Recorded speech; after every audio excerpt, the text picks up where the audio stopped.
When love turns to obsession, a lover becomes a possession.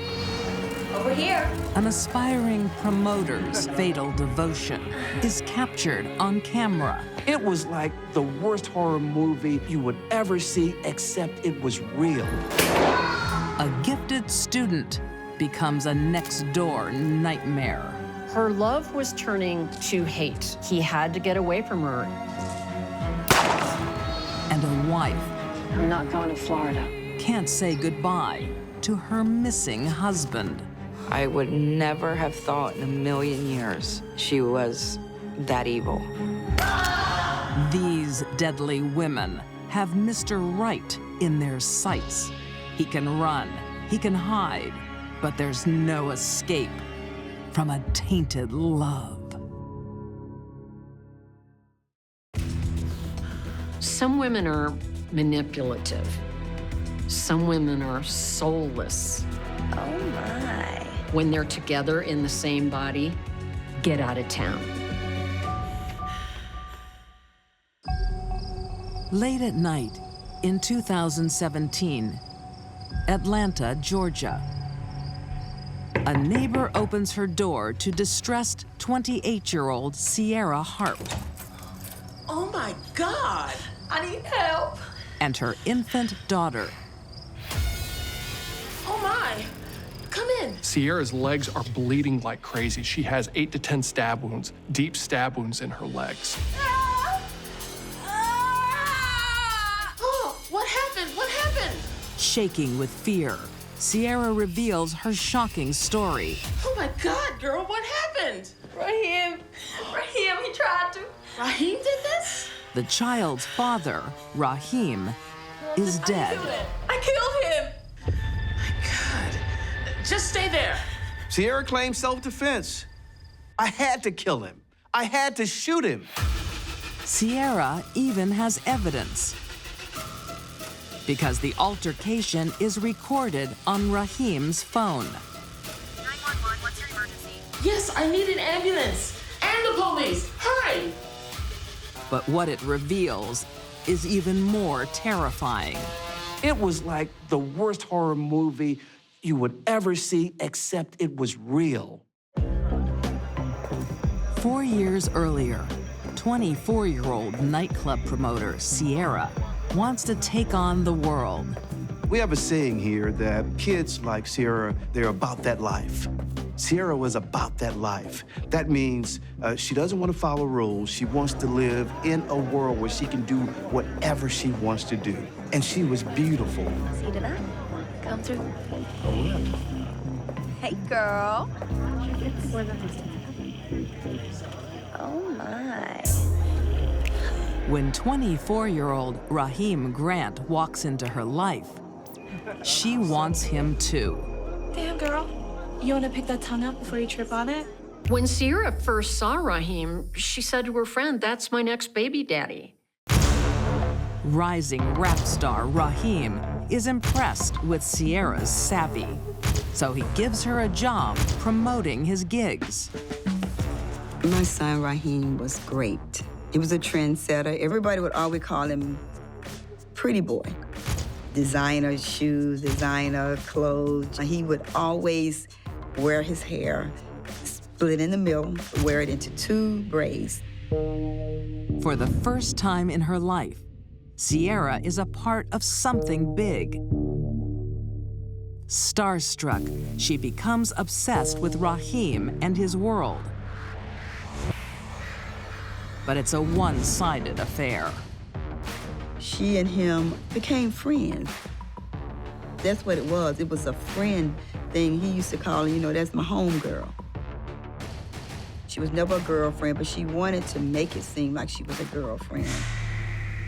I could see the look in her eyes when she looked at him, that she really liked him. Sierra wanted Raheem's attention.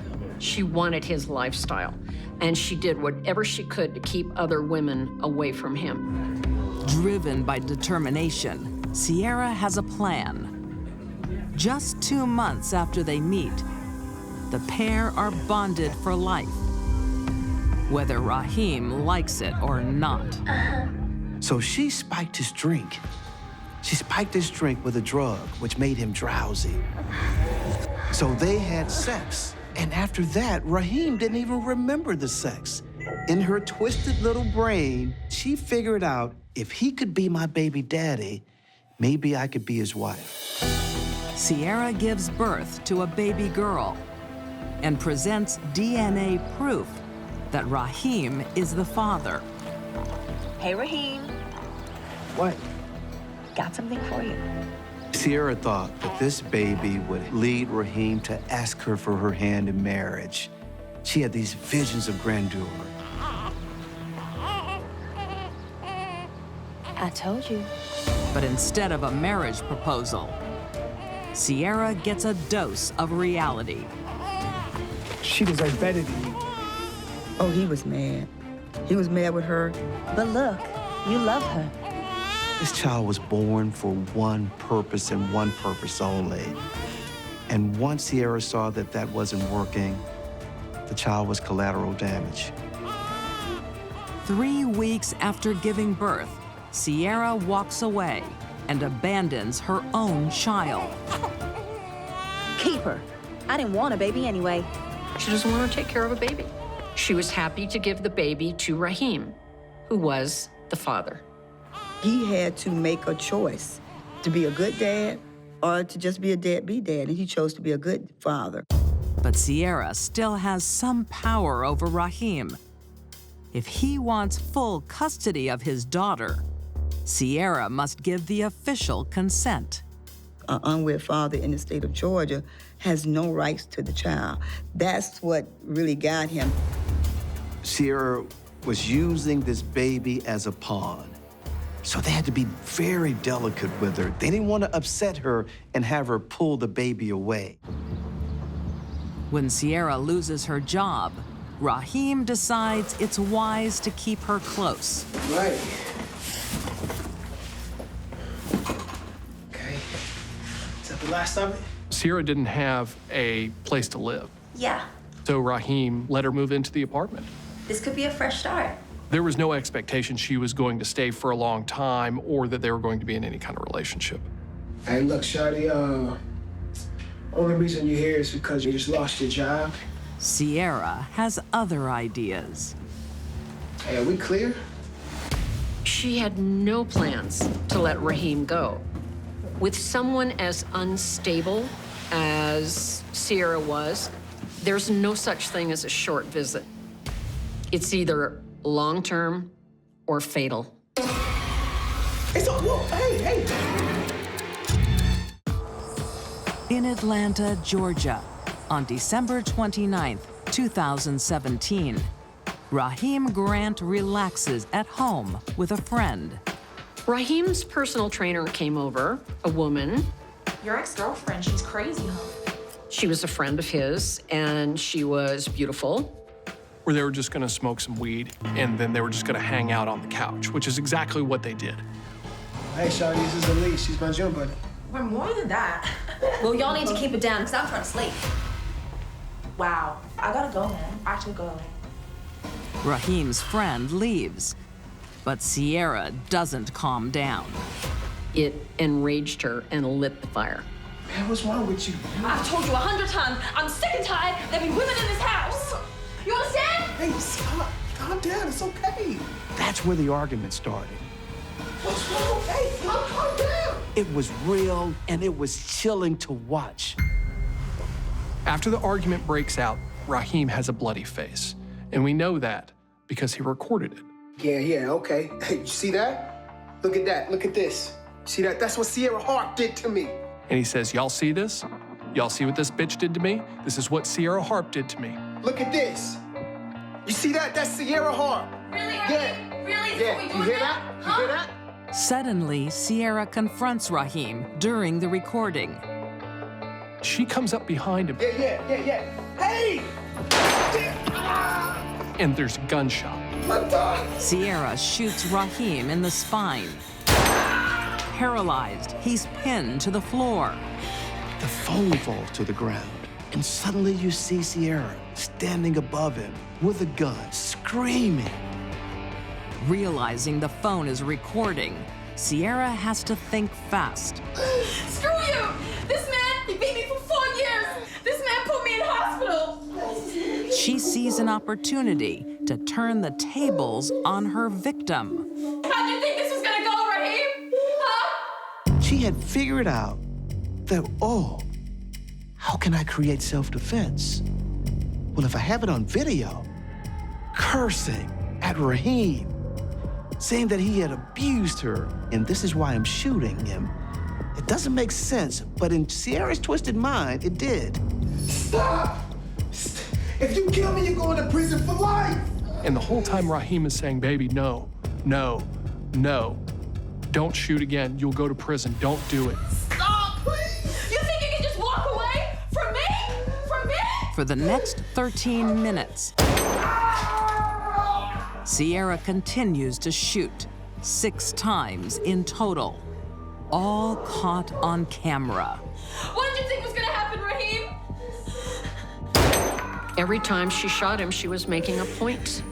I told you no girls. You think you can just walk away from me? From me?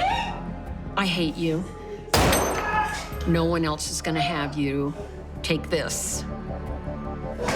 Raheem is inching his way to the bedroom, where their 3-year-old daughter is witness to everything. She was in the bed, and my son was right there on the floor right by the bed.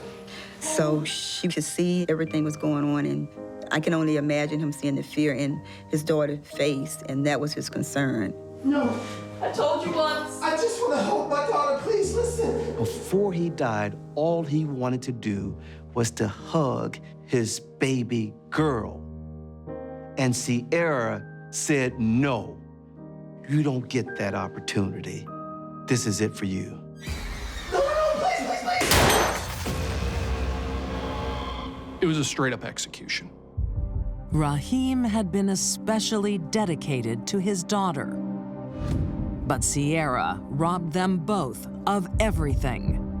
It's one thing for Sierra to take the life of Raheem, an adult. She ruined the life of her little daughter. He was my best friend, and my son, and a great father and a brother. And everybody said, it get better. It doesn't get better, not when you lose a child. The violence doesn't end with Raheem's death. Sierra needs physical evidence of self-defense. So she stabs herself in the legs.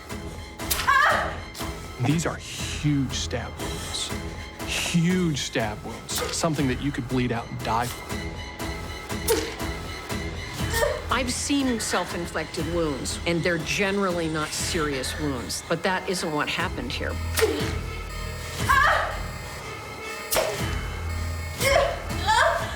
But then again, nothing about Sierra was normal.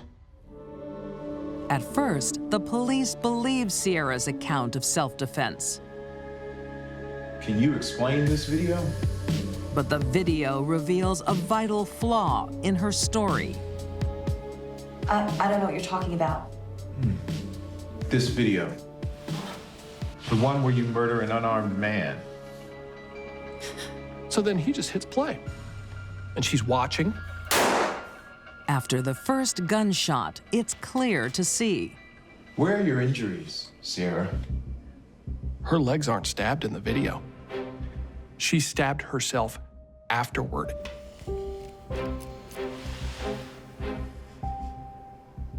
And she watches for about 5 seconds, and then she just turns and just starts looking at the detectives again, just like this. Stone-faced. Stone-faced, staring at the detectives. Sierra was the architect of her own demise. Thank God. In 2019, Sierra Hart is convicted of 5 counts of aggravated assault, possession of a firearm during a crime, and voluntary manslaughter. She is sentenced to a total of 125 years in prison. At the end of this trial, I'm not sure I've ever seen somebody who is so evil and manipulative as Sierra Hart. Sierra couldn't bear the thought of Raheem with another woman. If she couldn't have him, no one would. Her main goal, I'd rather see him dead first. And that's what she did. She took his life. Because she's not crazy. She's straight evil. In 14 seasons of Deadly Women, I have never seen a case like this.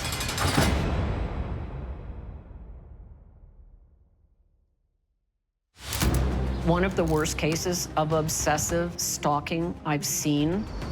She was an unstoppable train of obsession. This is a textbook case of what not to do.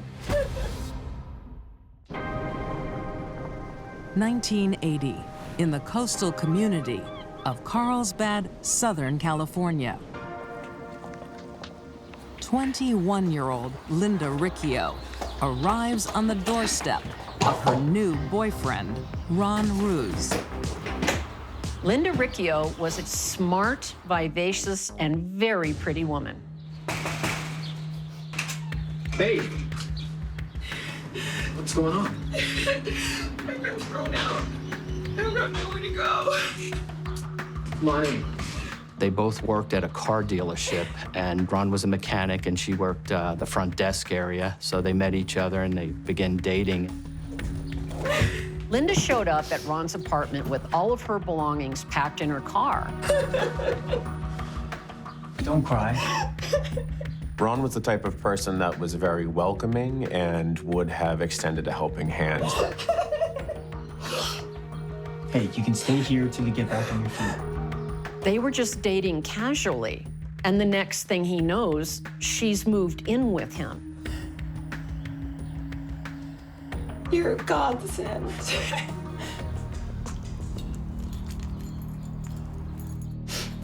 There are more bags in the car. Really?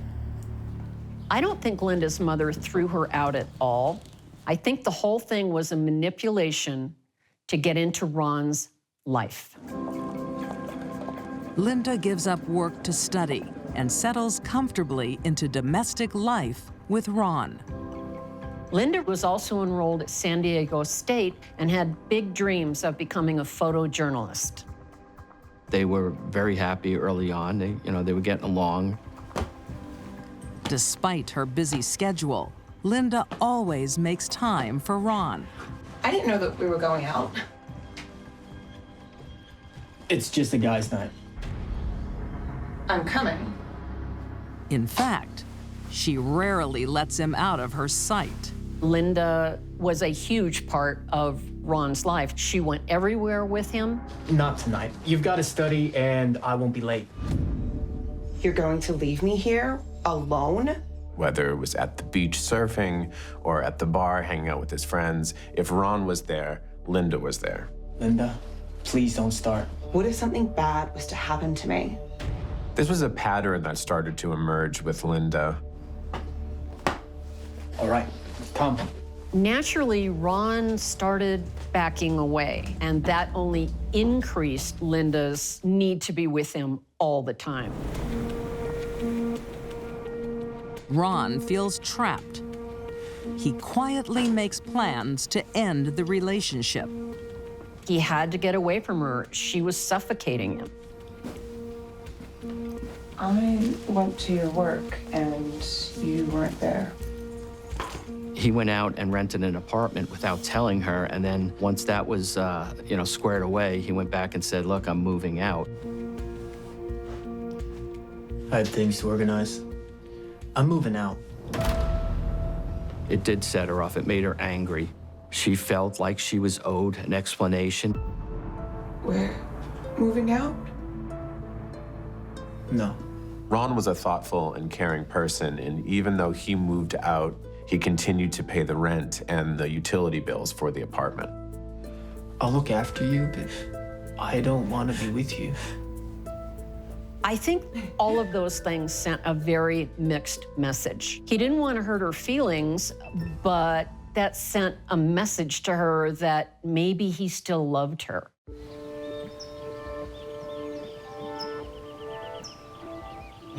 Cheers. Well played today, man. But Linda just can't let him go. I mean, Ron was playing softball one night. She showed up at the field, and the harassment and the manipulation and the threats just dialed up to another level. Is that Linda?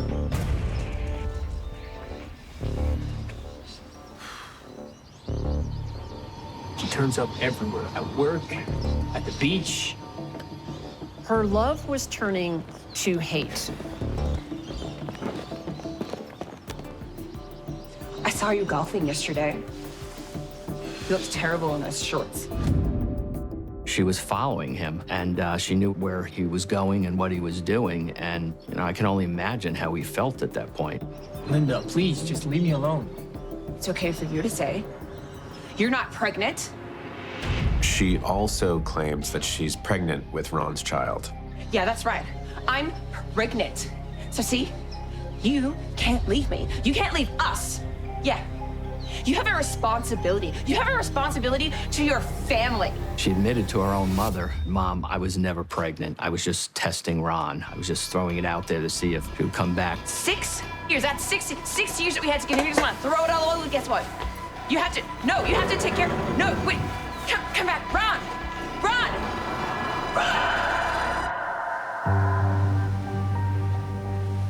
When Ron moves apartments for the second time, Linda finally seems to get the message. Ron could breathe again, and he thought, well, okay, this is over. He meets a young woman named Vicky. Hey. Hey. How are you? I'm good. How are you? Good. What's for dinner?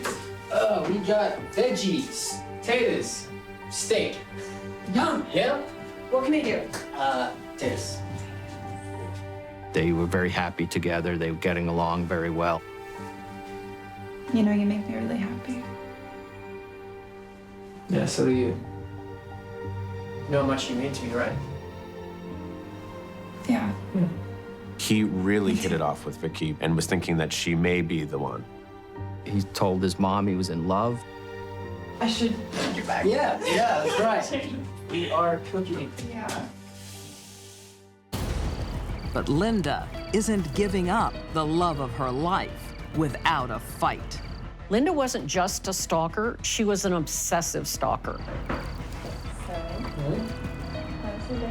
Obsessive stalkers are among the most dangerous predators on Earth.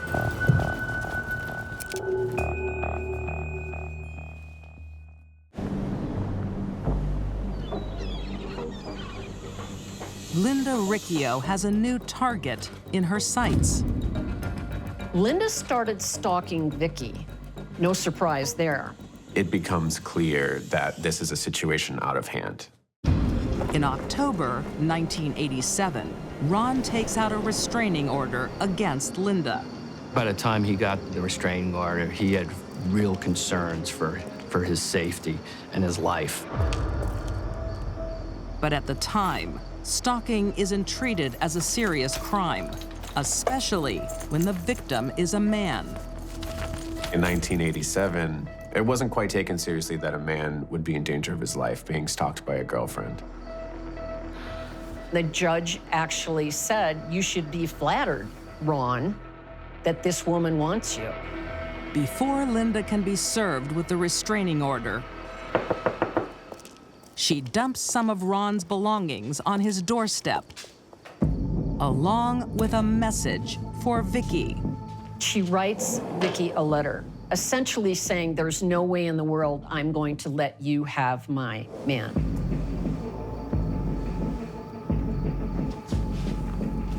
That was the point where Vicky was like, what did I get myself into here?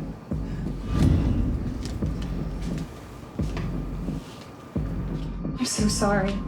I can't do this. Vicky, wait! Vicky got scared and moved out, and frankly, can you blame her? Ron has now moved multiple times to escape Linda. At Ron's latest apartment block, Linda makes a fateful discovery. The apartment right next to Ron's is empty. I'll take it. Well, would you like to have a look at the rental agreement? She gets an appointment with the property manager. When they were showing her the apartment, she almost immediately said, "I'll take it." Oh, it's exactly what I'm looking for. She surreptitiously rented the apartment on the other side of the wall from Ron. She would listen to what was going on in his apartment. Absolutely out of control. The apartment isn't Linda's only acquisition. Linda now has a weapon. It was a .38, a revolver, and she told the salesman she wanted a weapon that would stop a person. She knew exactly what was about to happen. For 2 days, Linda monitors Ron's every movement next door. Then, on December 14th, 1987, she strikes.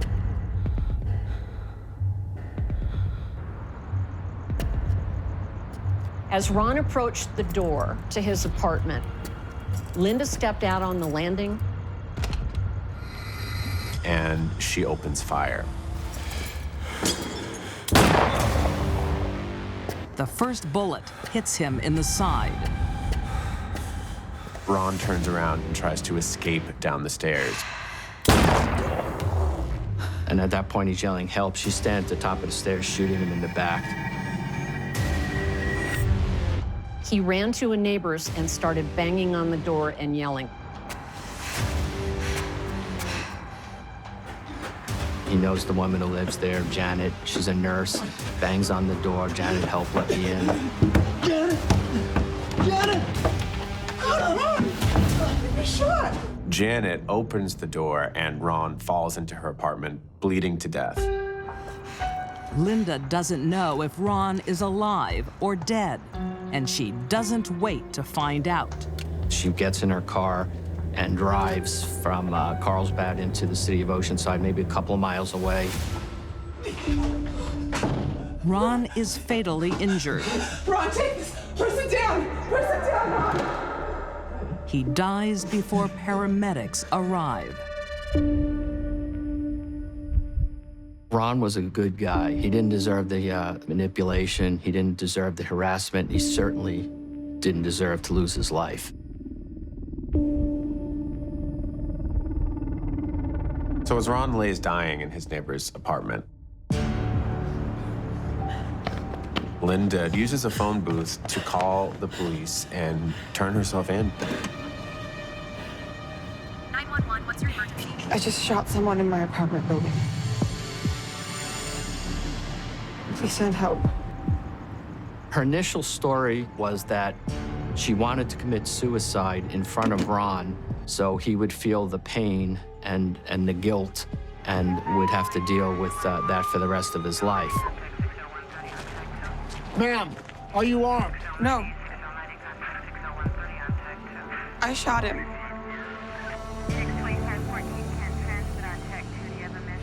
And I was thinking about shooting myself. I wish I had $1 for every time a murderer said, "I was gonna kill myself, but then I changed my mind." It was like I was watching myself. I hope Ron's okay. Of course Linda knew he wasn't okay. She intended to kill him, and she did. In 1989, Linda Ricchio is convicted of first-degree murder. She's serving a sentence of 27 years to life in prison. Her numerous applications for parole have been refused. Linda's never getting out of prison, I can assure you of that. All through the trial, and still to this day, Linda claims that she is not at fault for the murder of Ron Ruse. Linda's love became an all-consuming obsession, and no one saw the true danger until it was too late. Linda had a monster in her, and she couldn't control it. It eventually destroyed 2 lives.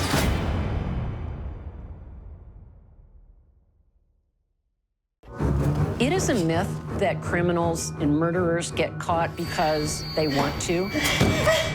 I believe they get caught because they get sloppy.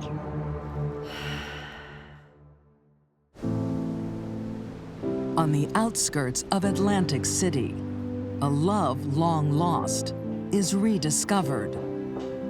Recently widowed, 45-year-old Loretta Doyle gets a surprise visit from the past. Loretta. 50-year-old Danny Burrows. Loretta and Danny were high school sweethearts. Danny, it's been so long. You look good. Danny contacted her out of the blue, and he wanted to express his condolences. I heard about Joe. I'm really sorry. Thanks. I heard you got married. Well, divorced. That sort of jump-started their relationship. Can I help you with those? It's okay. Come in. And before long, the relationship became serious. They seemed like the perfect couple. My dad finally found what he was waiting for, and she made him happy. Wedding bells bring more than a life companion. Loretta helps Danny heal old wounds. Danny's children had been estranged from him ever since he left their mother. And Loretta set out to befriend them and make everything better. And it worked. We started hanging out on a regular basis, me and my brother and Loretta and my dad. I liked Loretta. We got along really well. Hey, honey, sorry I'm late. It's the third time this week. They saw her as the glue that brought the family back together, but there's something they didn't know about their wonderful stepmother, Loretta.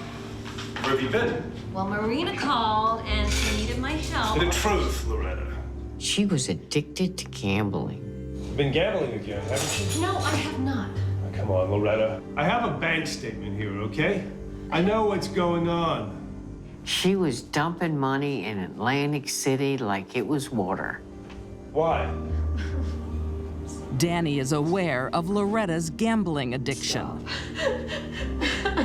It's okay. Come on, let's see. He knew her flaws, he knew her problems, he didn't care. He was totally in love with her. In spite of their problems, the couple stays strong for 7 years. Bye. Until they reach an impasse. Wasn't it great to see the kids again? Sure was. Danny loved being reconnected with his children, but they didn't live near him. They lived in Florida. Wouldn't it be good to see more of them? I told you, I'm not going to Florida. It makes sense, Loretta. Danny's dream was to move to Florida, and apparently Loretta didn't agree with that. You want to go to Florida? You go right ahead. Maybe I will. Good. But I'm not going anywhere. Loretta, come back here. She wasn't happy. She said she wasn't coming. She wasn't moving to Florida. Danny threatens to go on his own.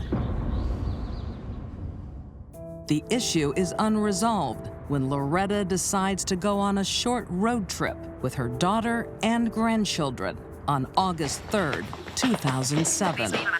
It's me again. The morning that they were supposed to leave, Yay! Get out of there. Loretta doesn't show up. Where are you, Mom? So the daughter calls her like 40 times, 100 times, and she still doesn't show up. And so finally, hours late, Loretta showed up, and she was totally flustered, totally upset, borderline hysterical.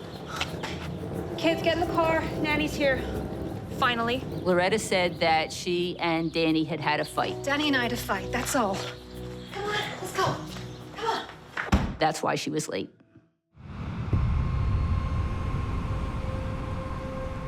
Danny doesn't go on the trip, and when they return, he isn't at home either. As far as everybody was concerned, he was planning on moving to Florida. So maybe he moved to Florida without telling anybody, and he did leave.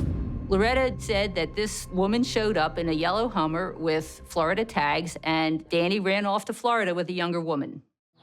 When Danny's brother, Ray, visits just a week later, he's shocked to learn that no one is even looking for Danny.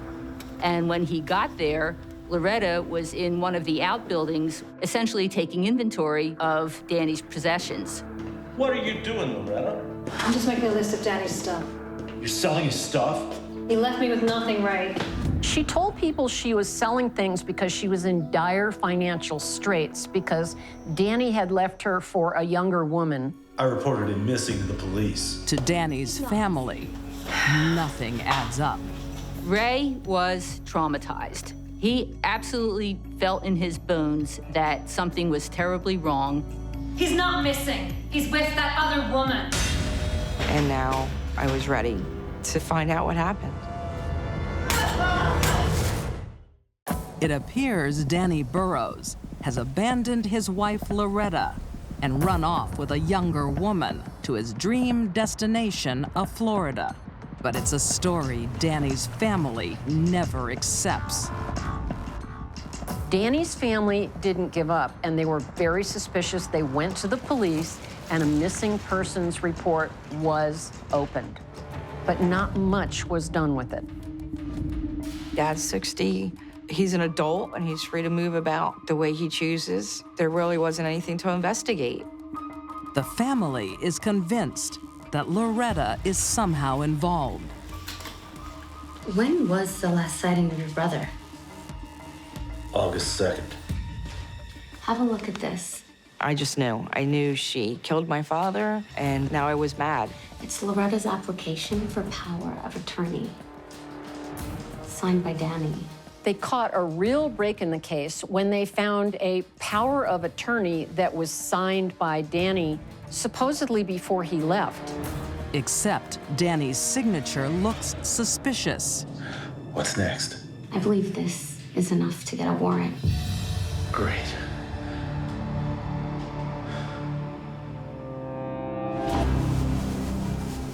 But no one is prepared for what they find. I tried to keep him fresh.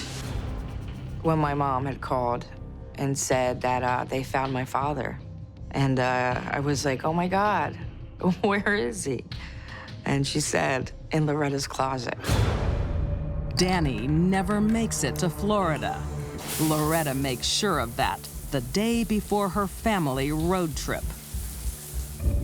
She felt certain that he was going to pack up, go down to Florida, and take all his money with him and leave her with nothing. And she would stop at nothing to keep that from happening. She stabbed him in the front, she stabbed him in the back, and then pushed him into the bathtub. And that was it. It's why Loretta is flustered and running late that morning.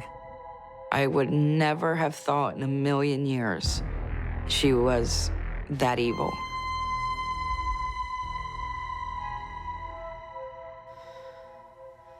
She put Danny's body in the bathtub and left it there for 3 days. She said she was draining out the blood. But the body can't stay there forever. I mean, it's just mind-boggling that she could do something like this. Just the thought that this woman, this grandmother, chopped up her husband in little pieces. She got out 2 large containers, like storage size. She put the upper torso in one container and the lower torso in another.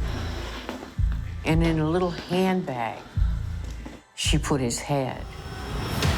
There were 9 layers of plastic bags, fabric freshener, dryer sheets, air freshener beads, trying to cut down on the odor. Danny's resting place is Loretta's bedroom closet. There was no sign that my father had ever been in Florida at any point of any time. He never left New Jersey. For 2 years, Loretta hides Danny's body before she can legally file for divorce. Then she seizes control of his assets. No, not those, John. You take those. She sold the house and got all of the proceeds, bought a new house, moved in, and didn't leave Danny behind.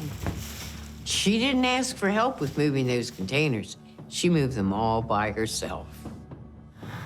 Loretta keeps Danny's decomposing remains by her side for 6 years.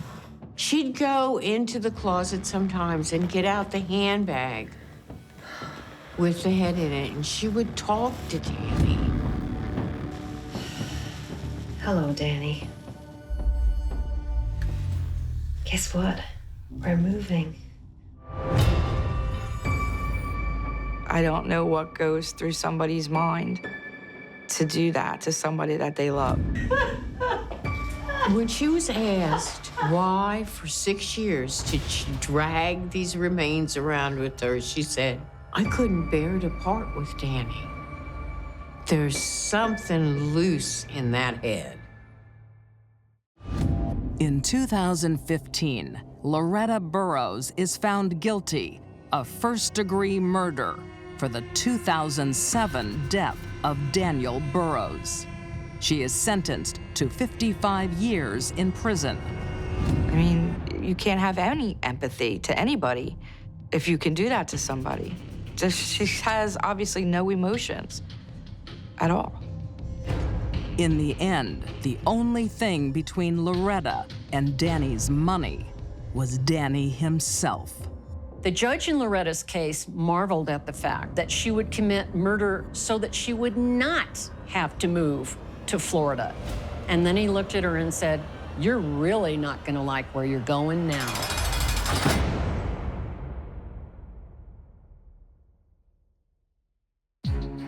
These deadly women wanted one man and one man only. Sierra Hart failed at entrapment, so turned to execution. Linda Ricchio stalked a decent man to death on his doorstep. And Loretta Burroughs couldn't part with the man she dismembered. All three women were driven by desperate obsession and took lethal measures because of their tainted love.